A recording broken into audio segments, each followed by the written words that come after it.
Yes, people, how we all doing? Just getting set up here a little bit late because I'm just getting in from the gym. We'll just wait until we get a few people in before we start.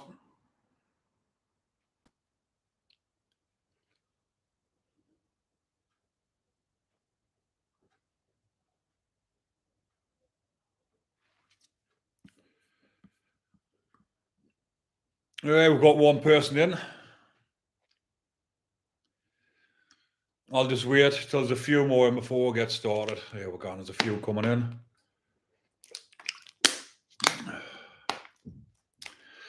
Hi, everyone. Evening all. Hi, Derek. Hi, Mandy. The Porcelain Princess, hello. Christopher Charlton. MMA Legal, how we doing, pal? Joe McAllistrom.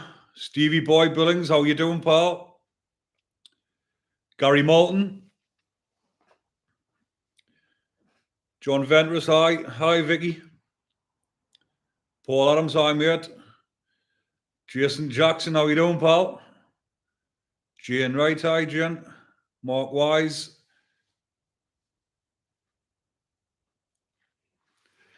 So, I was meant to have a guest with us tonight, but unfortunately, he couldn't make it because together we were going to do a little bit of a duo talking about Frankland prison because he was in there at the same time as me, but he was on the DPSD, which was the Dangerous and Personality Disorder Wing.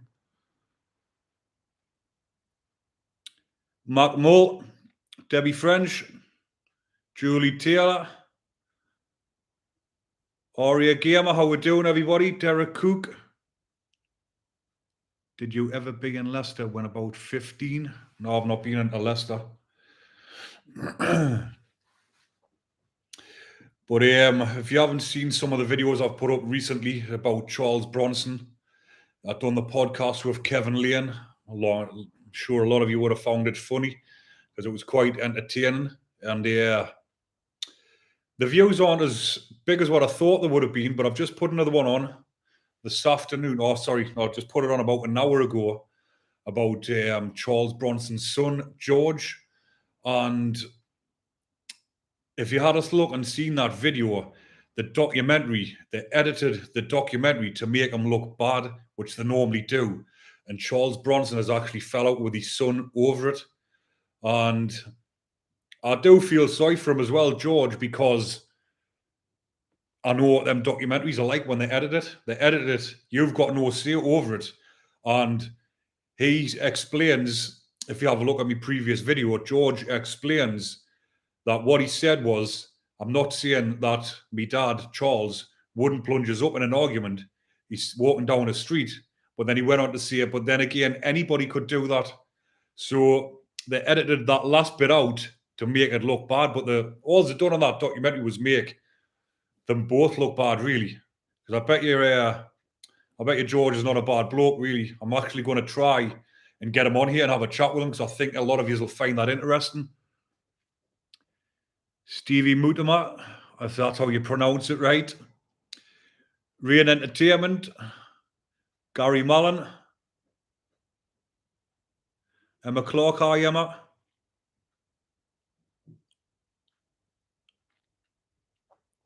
Did you get a birthday cake when you were in prison? Well, you didn't actually get a birthday cake, but a lot of the lads in prison are very creative and we made our own cakes. We made them out of packs of biscuits. Or what's them ginger biscuits called? They weren't ginger biscuits. Can't remember the name of them, but we used to crush them all up, mix it in with butter, and that was your base. We used to make like a cheesecake. And we used to use one of the trays off the servery. It was a big old tray, about maybe a foot long. And we'd all chip in for the different things and would make a cake. And we used to have decent scran as well. But I'm talking about even in the Cat C prisons where in Frankland, you can cook your own food. So things are a lot easier.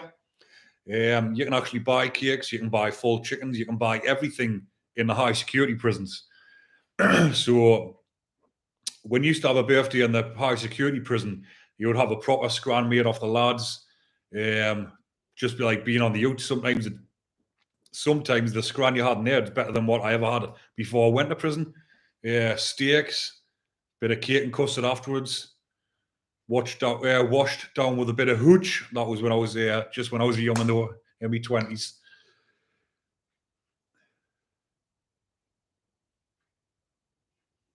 Padovado, vast active. How many people wearing A-man suits in Cartiers? Oh, the escape suits. Well, the first person I seen wearing one of those when I landed in Frankland was David Bieber, and there wasn't loads, but there was a handful that you might see over the space of a couple of years.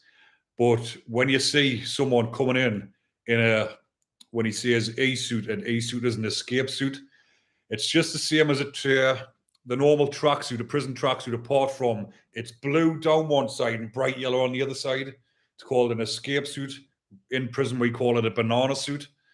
And David Bieber, he was the first one who I come across in there that was wearing one of them. But I remember this was quite a funny one. This was a couple of Scouse lads that got pissed up one night. And there was about four of them all got pissed together. And it was nearly bang up time, and they were like a bunch of kids pissed up, enjoying themselves, and they didn't want to go back to the pads. So what they done was they went in the pad and they stuffed the bed up so it looked as if they were lying in bed asleep.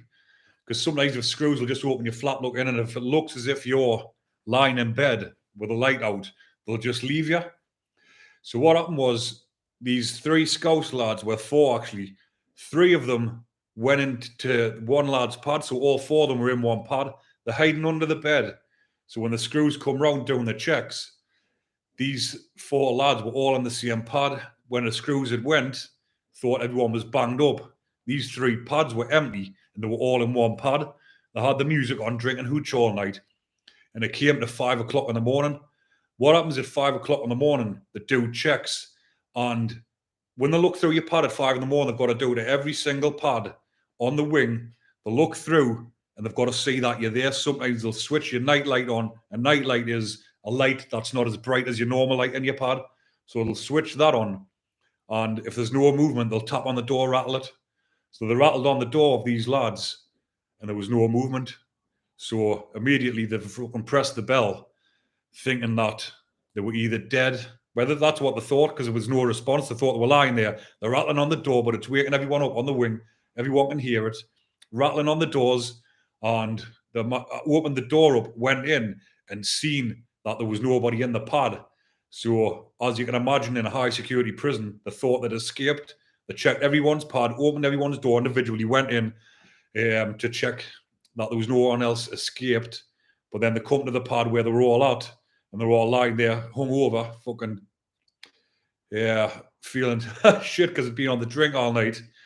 And they got dragged straight down the block. It was fucking hell on. Got tucked down the block, and they all got put on banana suits. Two of them come back to the wing, and they're walking about for about, I think it was 3 months with these suits on, all because they wanted a night together in the pad.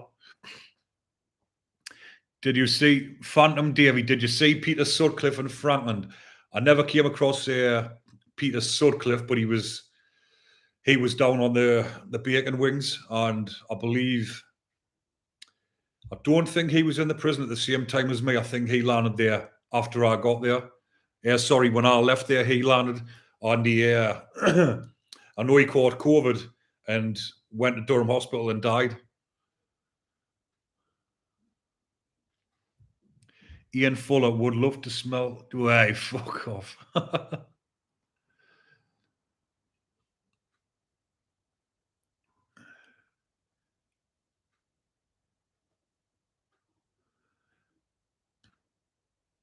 Vast act of God would hear that. Emma Clark, I have seen on films. Is it possible to escape? But how often has many inmates tried to escape and have some of them succeeded? Well, the prisons up here in the northeast, I don't think anyone has escaped from Frankland prison. Obviously, like I've mentioned, Frankland's a high security prison.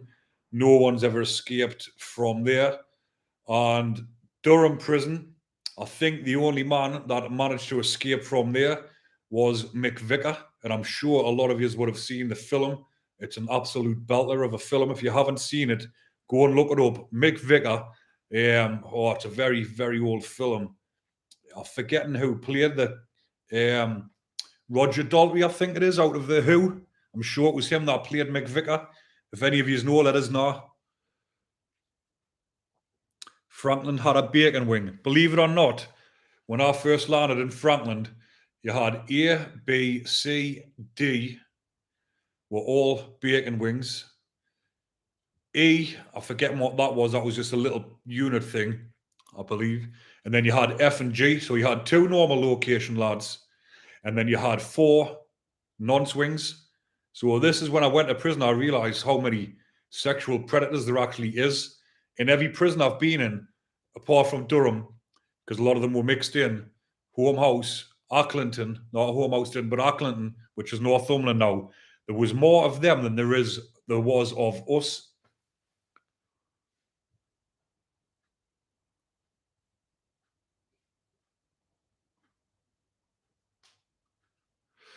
It says, Charlie Reid, it may seem a silly question, but are you allowed earplugs at night?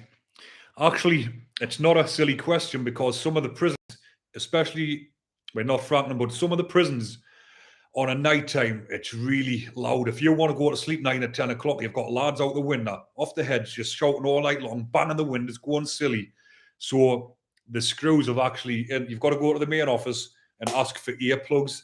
A lot of the lads used to wear earplugs, obviously now they all roll them up, put them in, and it drowns out the noise. But for me, I've tried to wear them before, but it just didn't feel right. It felt like echoey. I couldn't sleep with them in me. Who was the worst person you saw in prison? This is from Jane Wright.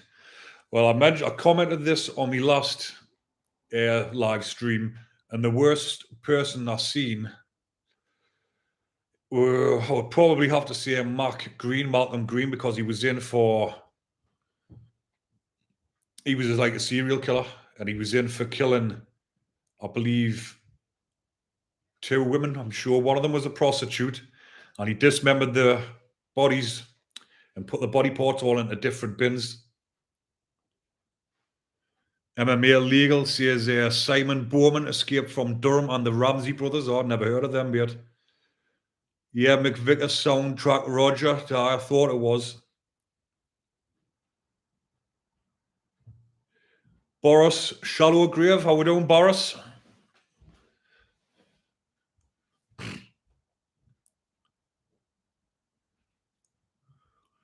Vast active Ricky, I'm out. I'll get some top questions for you next time round. So, mate, see you later. Cheers for joining us. But what I do want to say is a massive thanks to all my subscribers, because I've just hit the 27,000 mark, and I've 7,000 since the new year, which is what, about 8-9 weeks. I've done 20,000 in about 9 months. So in less than a year, I've getting 27,000 subscribers. But I've got a lot more people watching than that, because you can go into your on your YouTube channel, you can go into this section, I forget what it's called, and it tells you all your analytics, and 80% of the people that watch my stuff still aren't subscribed to my channel. So it just goes to show the subscriber mark could be massive, much more bigger than what it is now. But I think a lot of people haven't either got a YouTube channel and they just watch it without logging in. But either way, I'm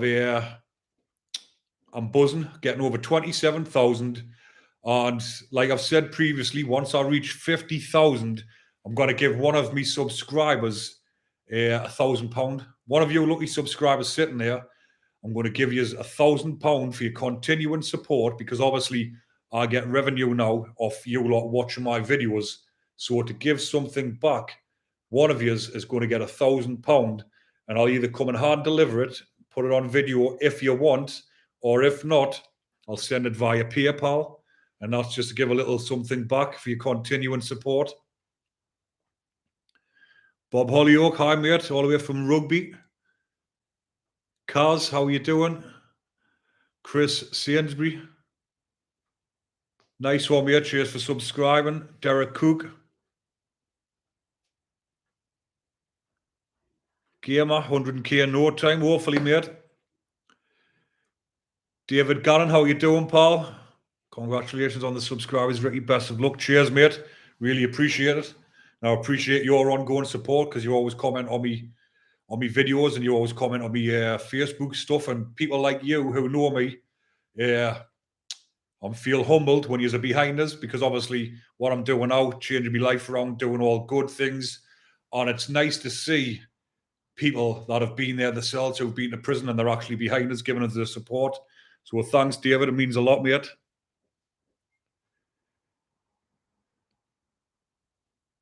Patrick and Ireland, did I like the film Shawshank Redemption? Loved it, mate. I've seen it probably about 5 times. John Ventress, would you do all a gen, pal? What's that mean, mate? I didn't understand that one. Ramsey Brothers from Anakin Amble. Oh, I'll have to look them up. When was that? When was the Ramsey Brothers? When did they escape? Was it must have been a while ago, was it? And when you're asked us about someone escaping from Frankland prison, it's just come back to us there. I can't remember his name. It's a lad from Gateshead. He was in the papers again not so long back because he escaped from an open prison, but he actually escaped from Frankland, but it wasn't Frankland as such. He went for a hospital appointment, and when he went into the hospital, what happens is you're handcuffed to the screw, and there's 2 screws with you, escorting you to the hospital if you've got a hospital appointment. Obviously, like I've just mentioned, you're handcuffed to the screw, but if you need to go into the toilet, what they do is they've got an extension for the handcuff, which they've got a big long chain on, and the screw still has that handcuff to him while you go in the toilet. Obviously, you can shut the door a little bit, but this lad had quite skinny hands, and what he's done, he's hooked the handcuff over his hand, and when he's opened the door, the screw thinks he's handcuffed from, and he just went off like a little greyhound out of a trap, legging it through the hospital.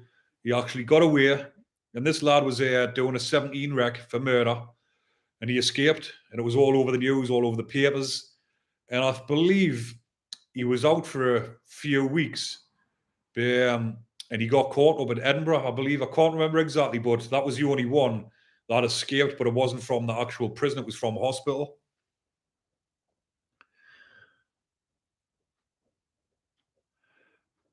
33 gate 1. I would love to give you the £1,000 now, mate, if I hit that 50k. I won a bottle of Jack D's on here once. I want to come to your gym, bro. Get yourself up, mate. You don't live that far away, do you? Come up. Doing really good things with me gym at the minute, and I'm branching out. I've been having meetings with other people lately. I'll just let you into a little bit of it. My gym's called Ruthless Fitness, as you can see on my top there. And I've got a group called Behind the Bars Support Group, and it's a mental health group for men over the age of 18, because this area, Stanley, I've just actually found out the day of a suicide charity that Stanley, where I live, has got the biggest rate of suicide in the whole of the country. And 2 of my best friends committed suicide, and my wife's auntie. So this is the reason why I've set the group up, and it's free of charge, but it all in that I'm doing with me book is called Behind the Bars Ruthless Fitness. 2 seconds, I'll just get one in case you haven't seen it.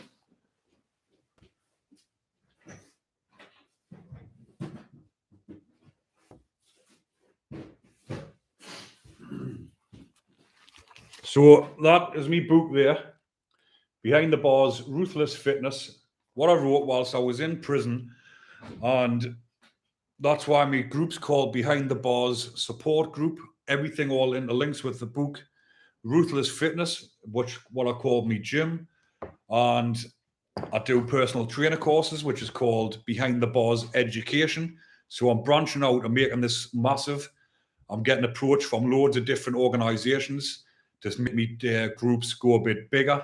Like I say, I'm partnering up with a charity in the Northeast, if you care share, partnering up with them so we can try and get the message out and help a lot more people. Because my success rate just from me doing this by myself is nearly 100%. Everyone that's come into my gym asking me for help, I've helped them, and it's made a massive difference, and that makes me feel good about myself. Yeah, Hezzy, nice one, Pops. Cheers for that. But yeah, and today I've been down to, hopefully some of the lads are watching now, I've been down to Changing Lives, which is another charity which people are homeless and they go into this place.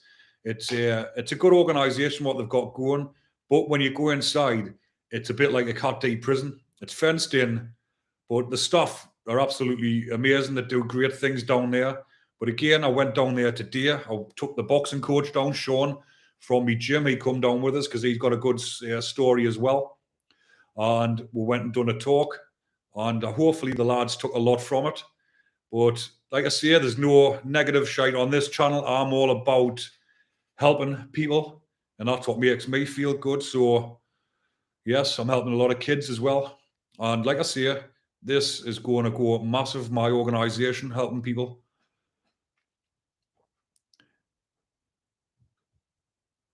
Hi, have you seen Billy Moat Prison Stories? Yes, I was on the Billy Moat podcast about a year ago.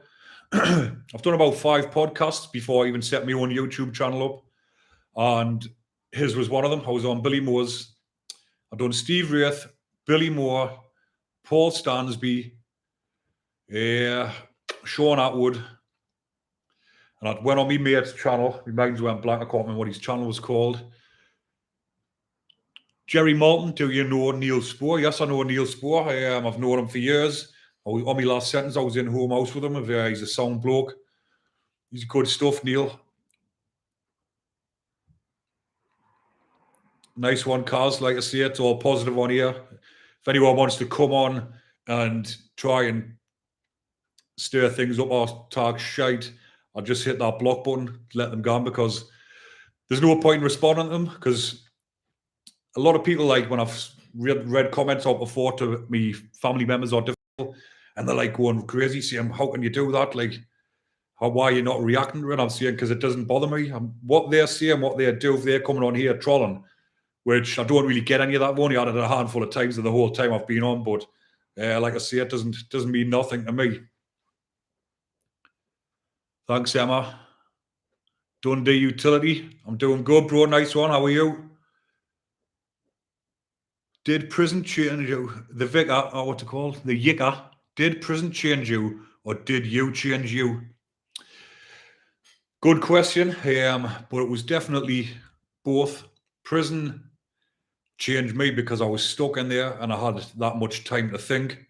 And you only change if you want to change. And I did want to change, because the last time I went in, I left my wife and 4 kids, lost my business, and it was over something stupid. I wouldn't have even went to prison for it if I wasn't on life license with this IPP. But I got recalled. I was stuck in there during COVID, couldn't see my family. I never seen my youngest kid for 11 months, which was a heartbreaker because he was only 2-year-old when I went in. But it was all through my own fault. I had to take responsibility for that. So when I did, that was when the changing moment came for me, because I turned my life around and I knew I had to get out here and provide the best life for my family. Because at the end of the day, when you're out here, you might be knocking about with certain people or whatever, and you think that your loyalties lie with your friends and different things like that, but it doesn't. When you see sense and you get older and you're a bit wiser, your loyalties lie with the ones that are here for you regardless. And I mean it like me wife and kids. Yeah, so yeah. Love Billy and Yummy B. Yes, both good blokes. Good evening, Ricky. I hope you're well. You're looking well. Thanks, JB. Laura Fryer, IPP. James Fryer, my brother in Marsh, done 18 years this year. Got 4 IPP in the Marsh. It's an absolute disaster. That's what I could call it. It's an absolute nightmare, and it's an absolute disaster what they're doing with these IPPs. And poor lads like James, 4 years IPP. Most of us got the IPPs when we were young, weren't matured properly in the head, being daft. Yes, we deserved prison, but we didn't deserve that sentence. And 18 years of a 4-year sentence, it's just, you can't comprehend it. But Laura, if you ever want to come on, share your story, talk about your brother, get in touch. If you go to the About section on here, my email is there, and I can do a podcast with you, and like we can bring it to people's attention, because what I am wanting to do eventually, which is quite hard doing it by myself with everything I've got going on, I want to make a documentary about the IPPs. I would love to get a documentary going, not just for my YouTube, but for the actual TV. And it is possible. But people like yourself, Laura, I'm going to get a lot of views and do interviews with you, and I'm going to make a documentary about the IPPs. Tony Tone, yes, you're right. He says you can only change when you're ready, and that's it. And you can be any amount of prison is not going to change you. Only you can change yourself. When you're in there stuck, especially when you're serving like a sentence hours IPP. But if you know in your head you don't want this life, you want to change, you want to get out, have a straightforward life, going to work, making money, providing for your family, enjoying life, waking up fresh, no dramas. That's the best life. And you're only going to get it if you really want it. I was on Partners Date Dixon on your first podcast the other day. You asked where he was. Right. Thanks, Laura. Thanks, Emma. But like I say, Laura, get in touch. I'll send us an email. I mean, I get that many people saying they've emailed whatever, but every time I get an email of someone, I always reply to it. Executive Lounge, what have you had for dinner, Ricky? Well, because I've got a fight coming up in 5 weeks, normally I was weightlifting before this, just probably bulking up a bit, so I was eating quite a bit. But today I had scrambled egg and beans on whole seeded bread, and that's because I'm trying to get down to about 18 stone. I was 18 stone 12 this time last week. I'm now 18 stone 6. So I've got about another 6 pounds to lose before me fight.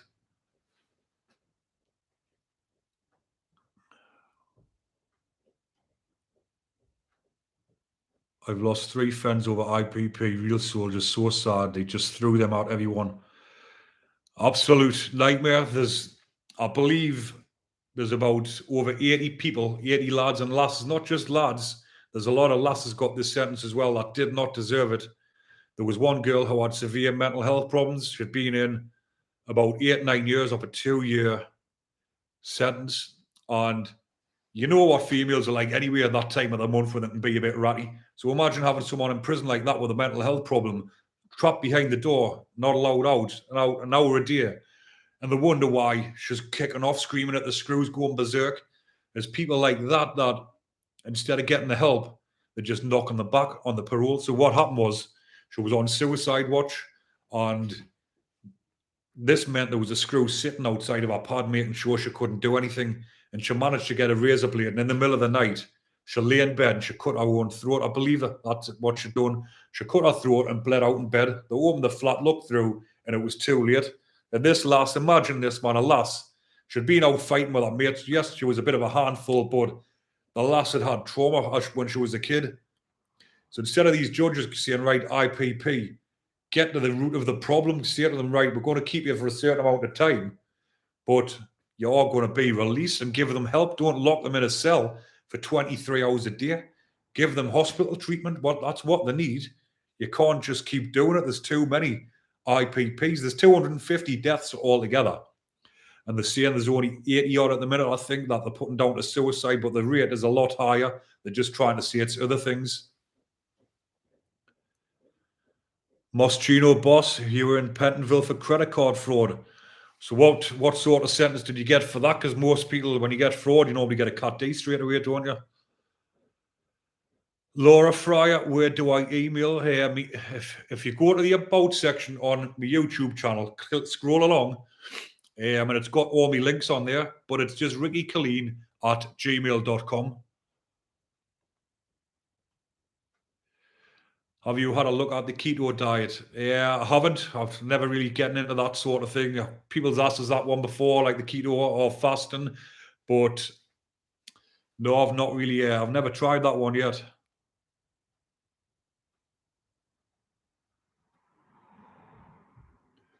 Yes, exactly. Give a section that don't give our IPP. It's just outrageous.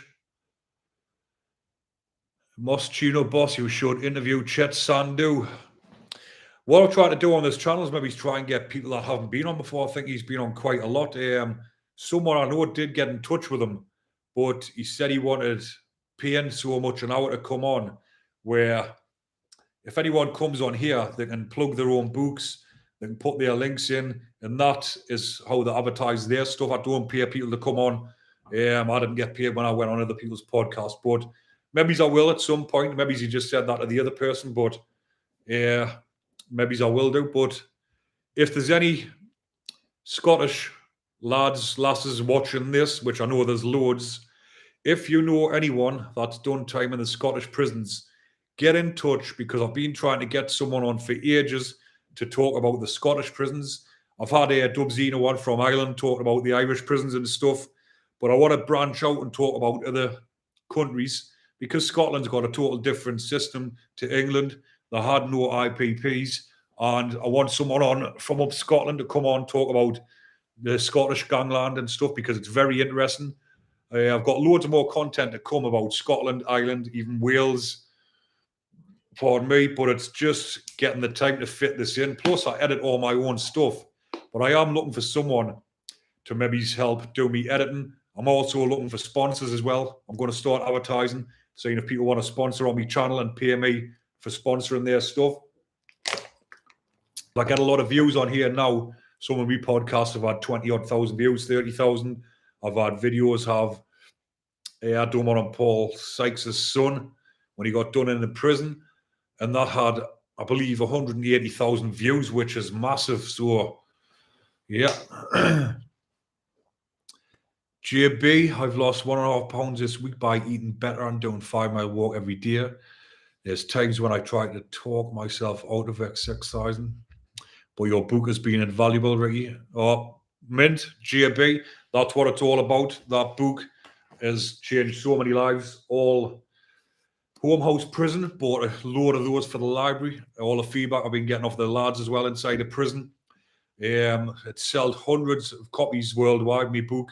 It's in America, Australia, Spain, Germany, everywhere. And it's done really, really well. And that was all done by myself. I wrote it all myself. It took, I think it was 6 months or 9 months, I can't remember exactly, to actually write the book in prison. And the first day I got out, I started editing my book. I started typing it up. I typed the whole lot up, and got loads of pictures done for it in the gym. It's actually the gym that I own now. Before I even thought about buying the gym, that's where I took the pictures for my book. And then I went on to own that gym. But yes, if you want to buy that book, you can buy it direct from me with a personalized signed message, or you can get it from Amazon. And it's on all the bookstores. It's in Waterstones, WH Smith. And like I say, I've done all that myself, published it myself, which in hindsight, I probably should have waited off a bit and getting a publisher to do, because then they would have done all the hard work. But it's still done really well, and I'm proud of that book. Do you support Newcastle or Middlesbrough? I support Newcastle, mate. I was born in Elsick in Newcastle, where I was born in Newcastle General Hospital, but I was brought up in Elsick for the first 5 years, so I support Newcastle because all my family does as well. And like I say, we're from Newcastle. Where do you get the book? The book is available from me. If you go to the About section on here, a lot of people don't know that about YouTube. Click on my name and my full channel will come up. Scroll along to the About section and all the links are there for my book. You can buy direct from me, it's personalized signed message, or you can get it from Amazon. If you want it, like I say, next day delivery, I think Amazon Prime has got it on, and I think it's about £15 on there now. Vincenzo Cocotti, how's it going, Ricky? What different nationalities did you spend time with in prison? Which were the best cooks, most dedicated in the gym, etc.? Well, in Frankland, I come across a lot of different nationalities, and everyone got on with each other. It was quite a relaxed and chilled place when I was there at the time. Things are a lot different now, but the different nationalities there come across Colombians, Colombian drug smugglers, Jamaicans, a couple of Russians who were in for importing guns, sorry. They're bringing guns into the country. Pakistanis, people from everywhere, to be honest, mate. Just about everywhere. There was somebody on the wing or on G wing, especially in Frankland. Sean Christie, have you thought about bringing a book out about your life from being a bairn up to now? Well, to be honest, I have. And I think it would be quite interesting. It'd be a very good read, but it's just getting the time to do it, because something like that takes a long time. And from 5:30 in the morning, I'm up and out the house, busy until, like you can see now, what times it now? We're on 20 to 9, and I normally got about 9:30, 10 o'clock, sleep for then, and my day is just busy from start to finish. Like I say, when I get off from work, I come back, pick the 4 kids all under the age of 11, so I'm non-stop helping with them. But Sean, I definitely will one day. I will get, like, be even better if I could get someone to do it for us. Tony Tone can't beat a bottle of Newcastle Brown Ale, harsh stuff that. Yeah, a lot of people around here that drink a lot of brown ale, if they drink more than 5, 6 bottles, they end up going off it. It's a crazy man's drink. You're from Cardiff, mate, aye? Have you done any time in the Cardiff, in the Welsh prisons, mate? Moschino boss, what do you think of the craze and that? Bit like everyone else, really, all the movies and that when you're a kid. People from my type of background, or the way that I thought, my type of mindset, I used to love out like that, watching the craze, watching gangster films. But I thought the craze were just going off the films, not like, obviously the legends, aren't they? Obviously they've done some bad stuff, but you can't really go off what a lot of the stuff what happens in the media, because the media portray people the way they want to, and everyone believes it. Yeah. Keith, did you ever get threatened whilst in prison? No, mate. I never got threatened where someone like put a threat on us, but I did have altercations where people come into my private space and they wanted to fuck on, they wanted to fight. This was more so in the young offender prison when I was only 20-year-old when I first went in. And you've got to stand your ground. Obviously, I had a few fights. And as you can imagine, with us being a big lad, I always come out on top. Executive Lounge, would you all have a steak bake or a chicken bake? It's got to be the steak bake. I fucking love them steak bakes.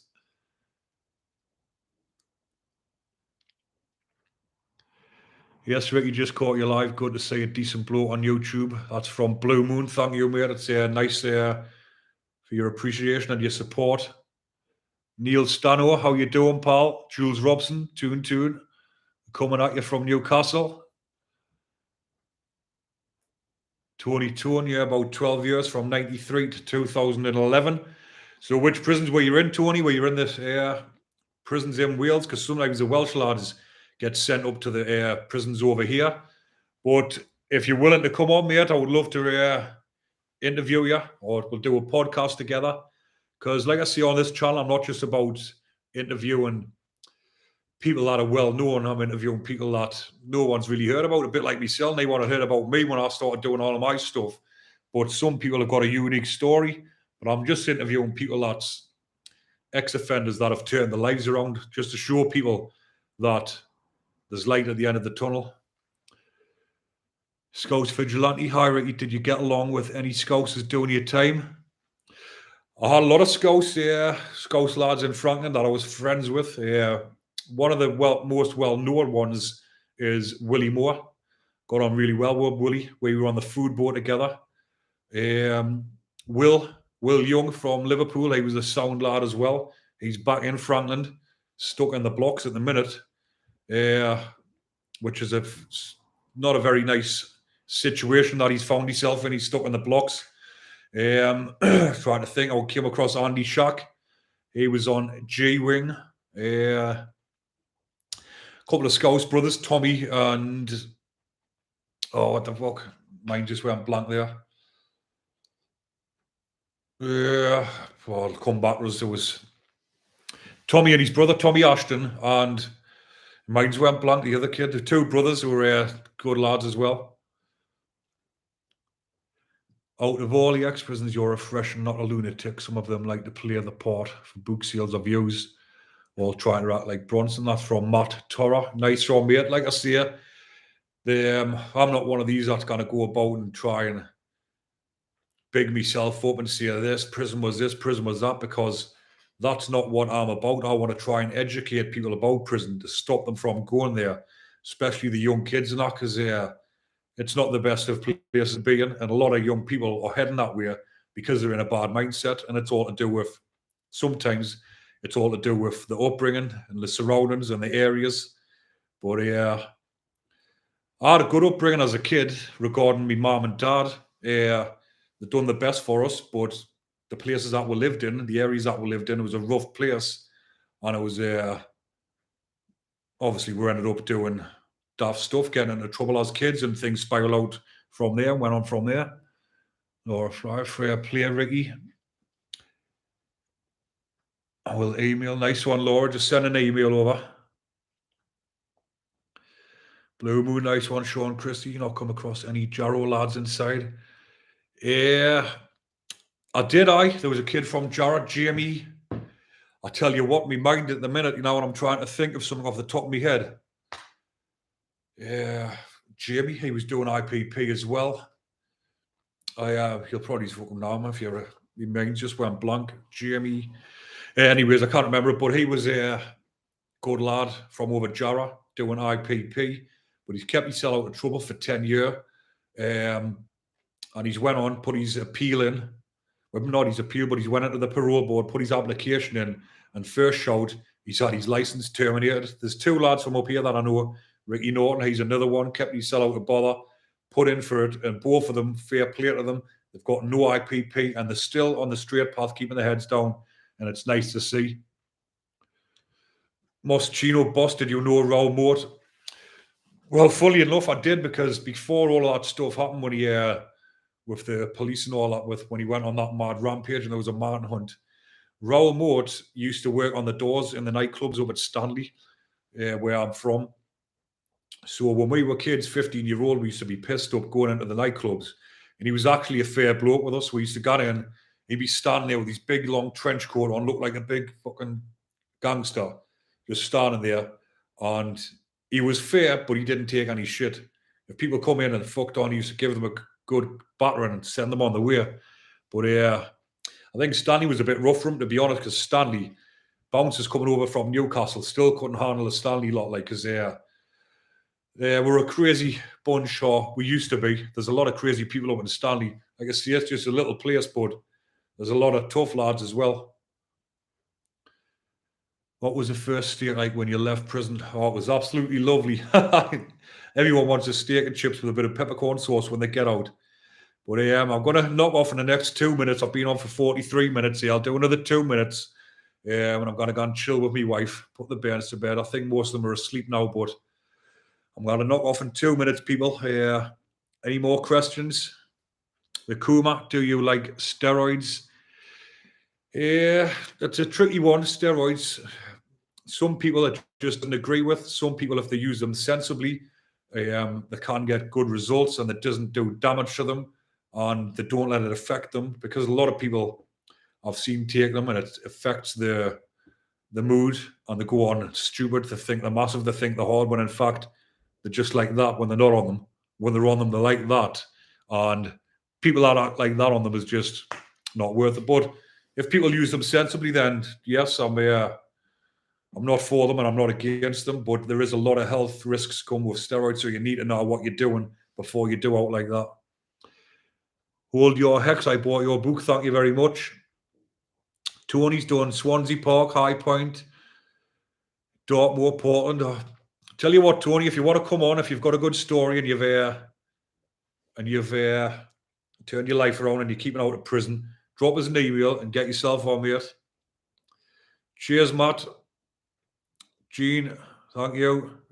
Right, I'm saying goodbye to everybody now. Thanks for tuning in, and thanks for your interaction and your ongoing support. Like I say, you are all You're all a good bunch. You're all doing good things for me as well with your comments and all that. So I appreciate it. All positive things on this channel. If you want to create a better future for yourself, keep watching me.